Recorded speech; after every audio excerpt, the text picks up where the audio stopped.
बिस्मिल्लाहिर्रहमानिर्रहीम। अस्सलाम वालेकुम नाज़रीन, आप यूट्यूब चैनल देख रहे हैं। मैं इमरान खान हूँ। बहुत बड़ी बड़ी खबरें हैं, लेकिन सबसे बड़ी खबर ये है कि मैंने आपको थोड़े दिन पहले आगाह किया था, जब ये केस दोबारा से बेंच बना था और लगा था टेरियन वाइट वाला केस, जो इमरान खान के ख़िलाफ़ एक बहुत घटिया केसेस की लिस्ट में से एक ये भी है। जैसे इद्दत का केस है, जैसे टेरियन वाइट केस है, ये निजी ज़िंदगी के गड़े मुर्दों को निकाल कर कोशिश करते हैं कि सियासी मुखालिफ को नुकसान पहुँचाया जा सके।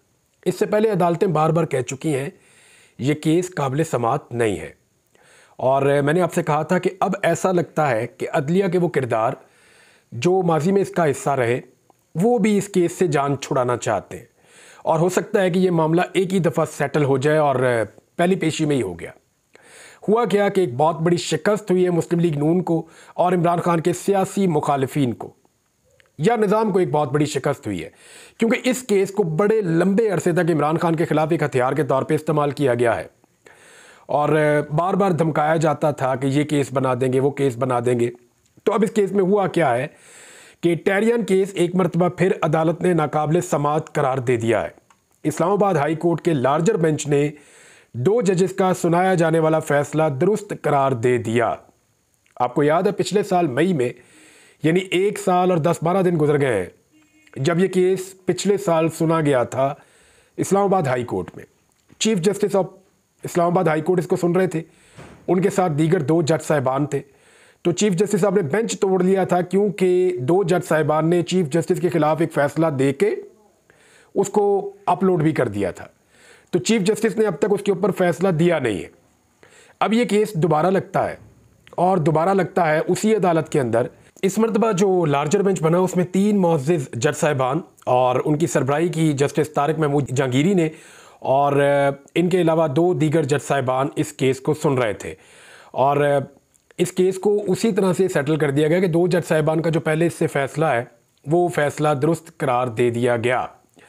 अब मामला ये है कि ये एक बड़ा मामला भी निमट गया इमरान खान के ख़िलाफ़, यानी एक बहुत तलवार लटकाई जाती थी बार बार अदालतों ने कहा। एक बड़ी अजीब चीज़ ये है कि इसमें हामिद अली शाह साहब वकील हैं इमरान खान के मुखालिफ, और ये केस एक शरीफ शहरी की जानिब से किया गया था, जो एक बहुत बड़े साहब के ड्राइवर हैं, और उन्होंने 1.5 करोड़ रुपया मुबैना तौर पे हामिद अली शाह साहब को इस केस को लड़ने के लिए फ़ीस भी दी थी। ज़ुबैर अली खान साहब ट्वीट करते हैं, जर्नलिस्ट हैं, वो ये कहते हैं कि इतलात के मुताबिक टेरियन वाइट केस में वकील हामिद अली शाह को 1.5 करोड़ रुपए फ़ीस दी गई। दरख्वास्त गुजार एक आम शहरी है, फिर इतनी बड़ी और इतनी भारी भरकम फ़ीस कैसे दी गई? अच्छा, अब इस केस के अंदर 5 जज साहिबान कह चुके हैं कि ये काबिल समाअत ही नहीं है। एक जज सिर्फ जो है उनका अभी तक फ़ैसला आया नहीं, और उन्होंने अभी तक बताया ही नहीं कि उन्होंने इसके बारे में क्या फ़ैसला किया था। वो चीफ जस्टिस आमिर फ़ारूक साहब हैं। हो सकता है कभी वो चीज़ भी सामने आ जाए। बहरहाल वो बेंच टूट गया था, तो ये इमरान खान के लिए, तहरीक इंसाफ के लिए अच्छी खबर है। दूसरी एक और ख़बर है, और ये बहुत बड़ी खबर है आजकल की, कि एक शायर, एक सहाफ़ी इस्लामाबाद से गायब कर दिए गए। इस्लामाबाद हाई कोर्ट में उनका केस चल रहा है, अहमद फरहाद बाजियाबी केस। और इस केस के अंदर जो आज की डेवलपमेंट्स हैं वो मैं आपके सामने शेयर कर देता हूँ। सेक्रेटरी दिफा को बुलाया गया था, तो सेक्रेटरी दिफा पेश नहीं हुए। उनकी जानिब से कहा गया, अटॉर्नी जनरल ने आके बताया कि जी उनकी तबीयत ठीक नहीं है, वो इसलिए पेश नहीं हो सके। अदालत ने कहा कि इस मामले को ख़त्म करना है आपने, तो फिर आप अगली पेशी के ऊपर सेक्रेटरी दिफा को लेकर आएँ। जस्टिस मोहसिन अख्तर कियानी इस केस की समाअत कर रहे हैं, और इस मौका पर अहमद फरहाद साहब की जानिब से उनकी अहलिया आई थी। उनकी वकील जो हैं वो ईमान मज़ारी और हादी अली चट्ठा, ये अदालत के सामने पेश हुए हैं। मंसूर एवान साहब जो हैं वो अटॉर्नी जनरल हैं, वो रुस्तम पर आए, और उन्होंने शायर अहमद फरहाद की बाजियाबी की उन्होंने यकीन दहानी करवा दी। उन्होंने कहा जी मैं यकीन दिलाता हूँ कि अहमद फरहाद बाजियाब भी हो जाएंगे, और ये भी यकीन दहानी करवाई कि आइंदा इस्लामाबाद से कोई गायब नहीं किया जाएगा। ये यकीन दहानी उनसे मांगी गई मुअज़्ज़िज़ जज जस्टिस मोहसिन अख्तर कियानी साहब की जानिब से, कि इस्लामाबाद से कोई बंदा नहीं उठाया जाएगा, और अगर ये बंदा रिकवर नहीं होता तो ये रियासत की नाकामी होगी। और अटॉर्नी जनरल ने सेक्रेटरी दिफा की जानिब से रिपोर्ट अदालत में जमा करवा दी, और उन्होंने कहा आप रियासत की जानिब से ये जिम्मेदारी ले रहे हैं। जज साहब ने कहा कि अहमद फरहाद को बाजियाब करवाया जाएगा, जिस पर अटॉर्नी जनरल ने यकीन दहानी कराई कि पूरी कोशिश होगी कि तमाम रिसोर्सेज का इस्तेमाल करके मग़वी को बाजियाब करवाऊँ। और अदालत ने उनसे कहा कि आपने यकीन दहानी कराई है कि इस्लामाबाद से कोई बंदा नहीं उठाया जाएगा। आपने सुप्रीम कोर्ट और इसी अदालत में पहले भी यकीन दहानी करवाई थी। अगर ये बंदा रिकवर नहीं होगा तो रियासत नाकाम होगी। अटॉर्नी जनरल ने कहा कि मुझे मगबी की बाजियाबी के लिए वक्त दे दे। अदालत ने अटॉर्नी जनरल को कहा कि आप जो बयान दे रहे हैं क्या वो वफाकी हुकूमत की मुशावरत से दे रहे हैं। तो ईमान मज़ारी साहिबा ने वहाँ पे कहा, जो वकील हैं अहमद फरहाद की, उन्होंने कहा कि हमेशा ऐसे ही होता है कि बंदा उठाते हैं फिर कहते हैं हमारे पास नहीं है।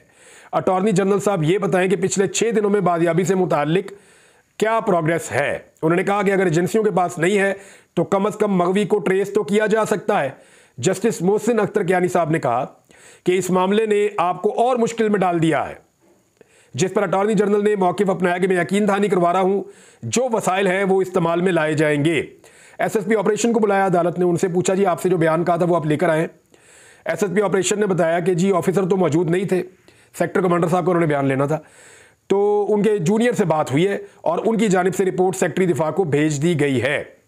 जस्टिस मोहसिन अख्तर कियानी ने रिमार्क्स दिए कि ये काम आपका काम है, आप ही ने करना है, ये पुलिस की जिम्मेदारी है। ईमान मज़ारी ने एक नुक्ता उठाया, उन्होंने कहा जी कि ये अपनी तौहीन समझते हैं अदालत में पेश होना सेक्रेटरी दिफा, और जिस पर अटॉर्नी जनरल ने अदालत को बताया कि जी उनकी तबीयत ठीक नहीं है, इस वजह से वो पेश नहीं हुए। नॉर्मली ऐसे मामलात में लोगों की तबीयत ख़राब भी हो जाती है। अदालत ने कहा कि इसी मामले को ख़त्म करना है, आइंदा समात पर सेक्रेटरी दिफा को लेकर आएँ। ईमान मज़ारी ने एक खौफ का इजहार किया, उन्होंने कहा जी कि वो किस हालत में कैसे होंगे, सीरियस मामला है। बलूचिस्तान के केसेस में हमने देखा कि लापता अफराद होने के बाद मसख शुदा लाशें मिलती हैं। तो इस पर जस्टिस मोहसिन अख्तर कियानी साहब ने रिमार्क्स दिए कि इस केस में ऐसा कुछ नहीं होगा, यकीन दहानी करवाई गई है हुकूमत की जानिब से और बड़ी उम्मीदें हैं अटॉर्नी जनरल से। चीज़ों को बिगाड़ की तरफ मत लेकर जाएं, इस बच्ची के सर के ऊपर हाथ रखें, उनकी बीवी के हवाले से जज साहब ने कहा। और 4 दिन में बाजियाब करवाने की हदायत कर दी और केस की समात जुमा तक के लिए मुलतवी कर दी गई है। अब ये दिन बहुत इंपॉर्टेंट है, हम सब उम्मीद करते हैं कि अहमद फरहाद अपने घर वापस आ जाएंगे और उनके घर वालों की आंखों को ठंडक मिलेगी। और ये जो एक मुश्किल और बेचैनी की सूरत हाल थी, एक बड़ा करबनाक वक्त उन्होंने देखा, अल्लाह ये सबक किसी को ना दिखाए, ऐसी तकलीफ किसी को ना दिखाए। अच्छा, इसी तरह जो है लापता तलबा का जो केस है बलूचिस्तान के, वो भी इस्लामाबाद हाई कोर्ट में चल रहा है और उसमें जस्टिस मोहसिन अख्तर कियानी साहब ने रिमार्क्स दिए कि एजेंसी के काम करने का तरीकाकार वाज़े हो जाए तो अच्छा होगा। और लापता बलूच तलबा की बाजियाबी और कमीशन की सिफारिशात पर अमल दरामद से मुताल्लिक केस की यह समात हो रही थी। उन्होंने कहा 10 साल में बलूच तलबा के खिलाफ दहशतगर्दी के कितने केसेस दर्ज किए गए, कितने लोग गिरफ्तार हुए, कितने लापता हुए या उनको हरासा किया गया, ये सारी तफसीलात जो है वो मांगी है जज साहब ने।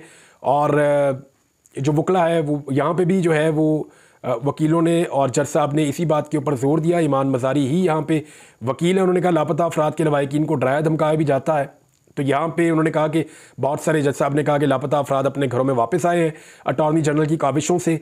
तो उम्मीद करते हैं कि मिसिंग पर्सनस के केसेस आते रहेंगे, ये कोर्ट्स अपना काम करती रहेंगी जब तक, और ये एक केस नहीं है और बात ख़त्म नहीं होगी। ये तमाम लापता अफराद जो है वो बाजियाब होने चाहिए और बलूचिस्तान के लोग भी पाकिस्तानी हैं, हमें इनके साथ खड़े होना चाहिए। मीडिया को भी उन्होंने कहा कि मीडिया की निशानदेही की वजह से बाज़ औक़ात बंदा मिल जाता है। तो ये भी केस चल रहा है और अल्लाह करे कि कोई भी लापता ना रहे। अगर कोई किसी जुर्म में मुलव्विस है तो कानून के मुताबिक अदालत में पेश करके उसके खिलाफ केस चलना चाहिए। दूसरे तमाम रास्ते गैर कानूनी और गलत हैं। एक और बहुत बड़ी खबर है, वो खबर ये है कि इमरान खान साहब दोबारा से सामने आने वाले हैं। यानी सुप्रीम कोर्ट ऑफ पाकिस्तान में जो नैब तरामीम के हवाले से एक केस चल रहा है, हुकूमत भी इसमें एक फ़रीक है, इमरान खान साहब भी एक फ़रीक है। उसकी जो अब समात है वो 30 मई को मुकर्रर की गई है। इमरान खान साहब दोबारा वीडियो लिंक के ज़रिए पेश होंगे। कोशिश की जाएगी कि अब दोबारा वीडियो या तस्वीर इमरान खान की ना बने, लेकिन कैसे रोकेंगे? एक तरफ तो अदालत के अंदर रुजू कर लिया है, खैबर पख्तूनख्वा की जानिब से किया गया है कि जनाब बाकी सारा कुछ आप लाइव दिखाते हैं, ये आप पेशी जो आवाम का मेन फोकस है जिस केस की तरफ, नैब तरामीम के हवाले से आवाम का लूटा हुआ माल जो है वो बरामद करने का काम नैब करता है, तो यहाँ पे आप क्यों इसको लाइव नहीं दिखा रहे? तो उसको भी सेटल करना पड़ेगा मामले को। अभी 10 दिन बाकी हैं, देखते हैं इसके अंदर क्या होगा। ये बड़ा अहम केस है और इमरान खान साहब एक मरतबा फिर सामने आने वाले हैं 30 मई को। नाज़रीन, अल्लामा ताहिर अशरफी साहब ने एक स्टेटमेंट दिया है बड़ा मज़ेदार स्टेटमेंट है क्योंकि इनको मैं ज़ाती तौर पे जानता हूँ और मुझे पता है कि उन दिनों में जबकि ये बात कर रहे हैं ये खुद क्या कह रहे थे, क्या कर रहे थे, क्योंकि मेरे साथ थे, अलामा साहब राब्ते में भी थे। मेरा टेलीफोन रिकॉर्ड निकाल के भी चेक किया जा सकता है या अलामा साहब का कि ये मेरे साथ राब्ते में थे और मुझे क्या पूछ रहे थे। अगर मैंने पोल खोल दिया और बता दिया ना तो अलामा साहब मुँह नहीं दिखा सकेंगे। सियासी मामलात के अंदर अपने आप को बाहर रखे। वो एक मौलवी हैं और ज़्यादातर बात करते हैं इस्लाम के बारे में, तो जहाँ पे इस्लाम की बात होती है वहाँ उनकी ज़बान नहीं खुलती।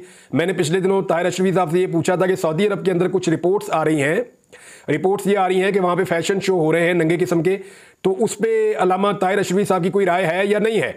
तो उस पर अल्लामा ताहिर अशरफी साहब ने कोई लब कुशाई नहीं की, उन्होंने नहीं बताया कि वहाँ पे ये हो रहा है या नहीं हो रहा, या उनकी सऊदी अरब की हुकूमत से कोई बात हुई है या नहीं हुई इस बारे में कि वहाँ बेशर्मी हो रही है या नहीं हो रही। उस पर ताहिर अशरफी साहब नहीं बोल रहे। हाँ, लेकिन इसमें वो बात करते हैं बार बार सियासत पे और मखसूस किस्म की बात करते हैं जो एस्टेब्लिशमेंट को या ताकतवर हल्कों को पसंद आती है। अब वो ये कह रहे हैं कि गारंटी से कहता हूँ बानी पीटीआई असम्बली ना छोड़ते तो दोबारा वज़ीर आज़म बन जाते। ताहिर अशरफी साहब, आप मेरे साथ राब्ते में थे, आपको किस बात की फिक्र थी और आप मुझसे क्या पूछ रहे थे बार बार, और मैंने आपको क्या बताया था और फिर आपने मुझे क्या बताया था और आपने क्या कहा था। अगर मैंने वो पोल खोल दिया ना तो इससे बेहतर ये है कि आप इशारों पे चलने के बजाय ये बातें करना बंद कर दें। कब तक आप जमहूरियत के खिलाफ साजिशें करते रहेंगे? अपने छोटे छोटे फायदे के लिए, अपनी बोटी के लिए आप पाकिस्तान का बकरा और ऊँट ज़िबा कर देते हैं। ताहिर अशरफी साहब, आपका काम है दीन समझाना, लोगों को इस्लाम की तरफ दर्स देना। मुझे आप ये बताइए कि आपने गजा में फ़लस्तीनियों के कत्ल के ऊपर कितने एहतजाज किए? सेनेटर मुश्ताक अहमद साहब कर रहे हैं, वहां पे आप कितनी दफ़ा गए? आपने कहां कहां पे लोगों को निकाला? आपने कितनी आवाज़ उठाई? दुनिया के किस फोरम पे जाके आपने क्या बात की? तो अलामा साहब, आप ना जहां पे इस्लाम का मामला आता है आप बोलते ही नहीं है, जहां मुसलमानों की जान का मामला आता है वहां आप बोलते ही नहीं है। आपका स्टेटमेंट तो अभी ईरानी सदर के ऊपर होना चाहिए था, डिटेल के साथ। आपका फोकस जो है वो भी फ़लस्तीन की तरफ होना चाहिए था, तफसील के साथ। आपका फोकस जो है वो मोदी के स्टेटमेंट के ऊपर होना चाहिए था। आपका फोकस जो है वो कश्मीरियों की जान बचाने के लिए होना चाहिए था, शाम के मुसलमानों के लिए होना चाहिए था, इसराइल के खिलाफ आपको स्टेटमेंट देना चाहिए था। आप उठ के इमरान खान के खिलाफ स्टेटमेंट दे रहे हैं। तो मौलाना साहब, ये बहुत ही छोटी और बहुत ही छोटी किस्म की हरकत है जो आपने की। मैं ज़्यादा घटिया अल्फाज इस्तेमाल करना नहीं चाहता, आप एक आलिम दीन है, लेकिन आपसे गुजारिश ये है कि इन मामलात से बाहर रहिए। आप इन मामलात के अंदर आएंगे तो गंदे होंगे जैसे आप माजी में भी हुए। नाज़रीन, पंजाब हुकूमत ने जो कानून पास किया वो रोला पड़ गया और बहुत बड़ा रोला पड़ गया है, क्योंकि एक 2 नंबर कानून पास कर दिया है। मुझे मरीम नवाज़ का एक स्टेटमेंट सुनने को मिला, बड़ा ही मज़ेदार है। तारिक मतीन साहब ने उसको शेयर भी किया है, बड़ा मज़ेदार। उसमें मरीम नवाज़ ये बता रही हैं कि जब हुकूमत आती है कंधों पे बैठ के तरले करके मिन्नतें करके 2 नंबर तरीके से हुकूमत बनती है, तो फिर वो जो कवानीन बनाती है वो अवाम की फ़लाह के लिए नहीं बनाती, वो कवानीन बनाती है सिर्फ़ और सिर्फ मीडिया का गला घोंटने के लिए।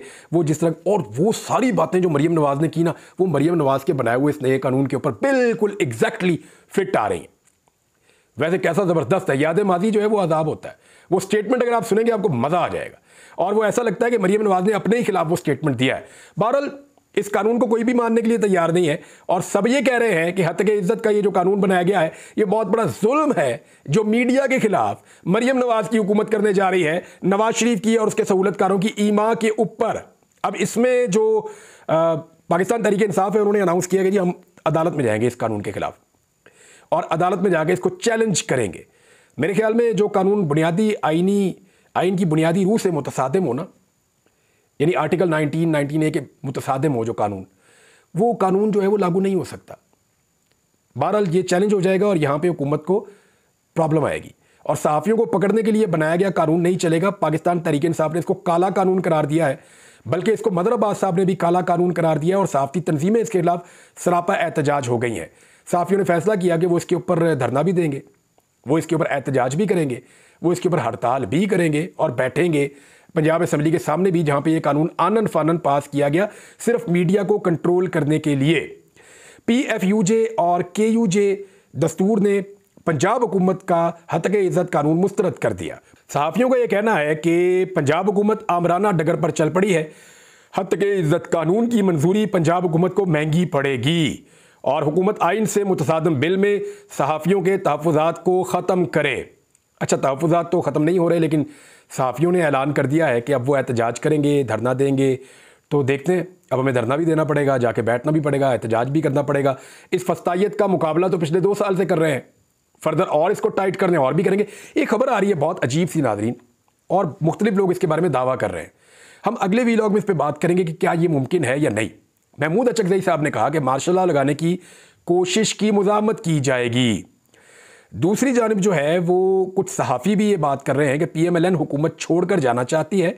शाहीन सहबाई साहब ने भी कहा कि कोई एमरजेंसी टाइप की चीज़ लगाने का फैसला हो रहा है कि सूबाई हुकूमतें काम करती रहें, वफाक में एक एमरजेंसी लगा दी जाए, PMLN की जान छूटे। कोई इस तरह का कोई फार्मूला बन रहा है। ये क्या हो रहा है, क्यों हो रहा है, और क्या कोई नया बयानिया और क्या कोई नया खेल खेलने की कोशिश की जा रही है, ये सारी आपसे शेयर कर लेते हैं चीज़ें अगले वीलॉग में। अब तक के लिए इतना ही। अपना ख्याल रखिएगा, अपने चैनल का भी। अल्लाह हाफिज़।